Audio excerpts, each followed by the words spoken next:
prepunom splitskom Chilton baru održana je premijera 3. epizode sve popularnije lezbijske web serije Maništra pomidore. Uz epizodu Tulum premijerno su prikazana i 2 video uratka, Prekid Nikoline Banić i A onda sam i njih počeo zvat na plažu Tončija Kranjčevića Batalića, koji su nastali na radionicama videa pod nazivom Čudna mlada Hrvatska. Podsjetimo, serija Maništra pomidore prati živote 3 cimera, lezbike Maše i Tene te gej momka Sandra. Amaterska lezbijska psihodrama Prekid opisuje brodolom jedne intenzivne ljubavne veze koja je trajala punih mjesec dana. Amaterski eksperimentalni video esej A onda sam i njih počeo zvat na plažu donosi 3 priče jednog te istog događaja koji se zbio jednog vrućeg ljeta na jednoj splitskoj plaži.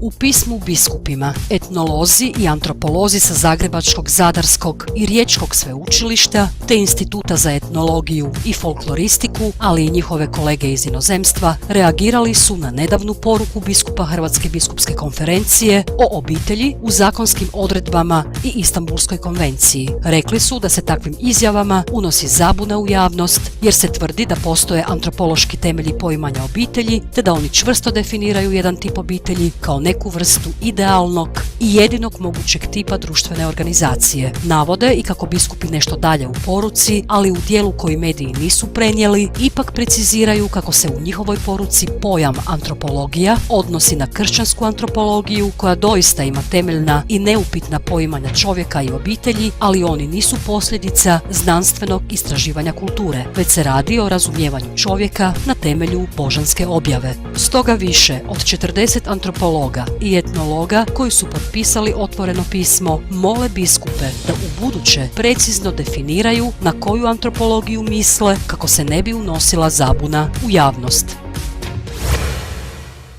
Stop fundamentalizmu, računajte na otpor. Samo su neke od poruka koje su odaslale prosvjednice na performansu u Splitu i Zagrebu, odjevene u halje poput onih iz serije Sluškinjina priča. Tema je bila ratifikacija Istanbulske konvencije, a performanse su organizirale Ženska mreža Hrvatske, Autonomna ženska kuća Zagreb, lezbijska grupa Kontra i splitska udruga Domine. Naime, 15. prosinca je posljednji dan još jedne sjednice Hrvatskog sabora na kojoj nije usvojena Konvencija Vijeća Europe o sprečavanju i borbi protiv nasilja nad ženama i nasilja u obitelji. Neusvajanje konvencije, podsjećaju udruge, posljednji je u nizu postupaka državnih institucija u smjeru ograničavanja, uskraćivanja ili zaustavljanja napretka u zaštiti ljudskih prava žena pod pritiskom vjerskih, fundamentalističkih skupina. Samo neki od primjera takve politike vlade su zastupanje stavova protiv reproduktivnih prava žena i zaštite obiteljskog života lezbijki i gejeva pred Vijećem Europske unije. Hrvatska se opasno približava scenariju u kojem fundamentalističke grupacije preuzimaju vlast nad državom, a obespravljene žene postaju strojevi za rađanje, kao što je to u svom romanu Sluškinjina priča opisala Margaret Atwood. Ističu: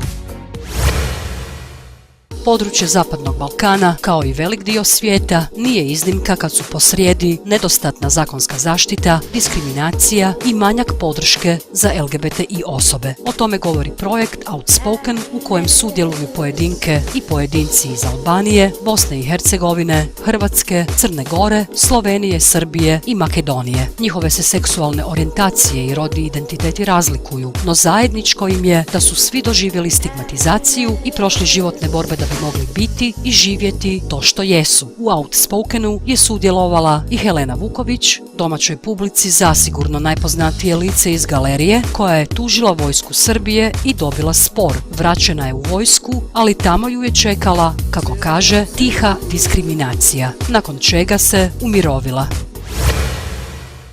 Austrijski ustavni sud je odlučio da je zabrana istospolnog braka protuustavna. Prema trenutačno važećim zakonima, osobe istospolne orijentacije nisu jednake heteroseksualnim osobama. To rezultira činjenicom da kroz drugačiji naziv obiteljskog statusa ljudi koji žive u istospolnim partnerstvima moraju otkrivati svoju seksualnu orijentaciju, čak i u situacijama koje nisu i ne smiju biti relevantne, te postoji velika vjerojatnost da će biti diskriminirani. Stoji još u obrazloženju suda. Kako je ukidanje postojećeg zakona naloženo do kraja sljedeće godine, očekuje se da će sklapanja prvih istospolnih brakova biti moguća od 1. siječnja 2019. ako vlada ne poduzme korake da se to dogodi ranije.